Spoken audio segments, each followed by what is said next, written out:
ఇద్దరు మనం మంచిగా ఉన్నప్పుడు మంచి పాట పాడతాం, మంచి మంచి మాటలు చెప్తాం కదా, ఎంతో గొప్ప గొప్ప విషయాలు చెప్తాం. ఇది గొప్పది కాదండి. నీకు శ్రమ వచ్చినప్పుడు, నిందలు వచ్చినప్పుడు, బాధలు వచ్చినప్పుడు, అర్థమైందా, నిన్ను ఎవరైనా హింసించినప్పుడు నీ నోటి నుంచి ఏ మాటలు వస్తాయో అది చాలా ముఖ్యమైనది. దాన్ని ఎవరు చూస్తున్నారు కదా? దేవుడు చూస్తున్నాడు, సైతాన్ కూడా చూస్తుంది. తెలుసా?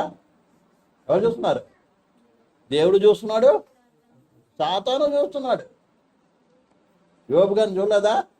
వాయబడింది, నోటితోనైనా మాటలతో కూడా ఏం చేయలేదంట ఆయన, పాపము చేయలేదని చెప్తున్నాడు. కాబట్టి మంచిగా ఉన్నప్పుడు మనం అంతా మంచిగానే ఉంటాం, కానీ అది గొప్పది కాదండి.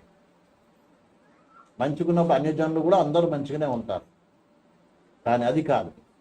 మనకి శోధనలు, కష్టాలు, వ్యతిరేక పరిస్థితులు వచ్చినప్పుడు మన నోటి నుంచి ఎలాంటి మాట వస్తుంది?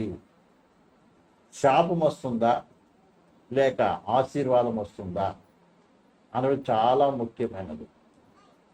ఈ రాత్రి కాస్తమంలో యేసు ప్రభు కల్వారి శిలువను ధ్యానం చేస్తూ ఆయన మరణాన్ని జ్ఞాపకం చేసుకుంటూ మనం పరిశుద్ధ బల్ల పాల్పొనడానికి ఏం చేస్తున్నాం? మనము సిద్ధపడ మనము మరి మన అంతరంగంలో ఏమి వస్తుంది? దీని ముందు ఎన్నోసార్లు మనము పరిస్థితులు తారుమారైనప్పుడు నువ్వు ఏం మాట్లాడావు? ఏ రీతిగా నువ్వు ఆశ్రయించావా, శపించావా, సహించుకున్నావా, లేదా నోటికి వచ్చింది మాట్లాడావా అంటే చాలా పరిశీలన చేసుకోవాల్సిన వారమే ఉన్నాము. ప్రియమైన సహోదరి సహోదరులారా, అది అర్థం ఏంటంట, ప్రియులారా, నేను హింసించి వారిని ఏం చేయాలి? దీవించుడు కానీ శపించవద్దు. అదే 20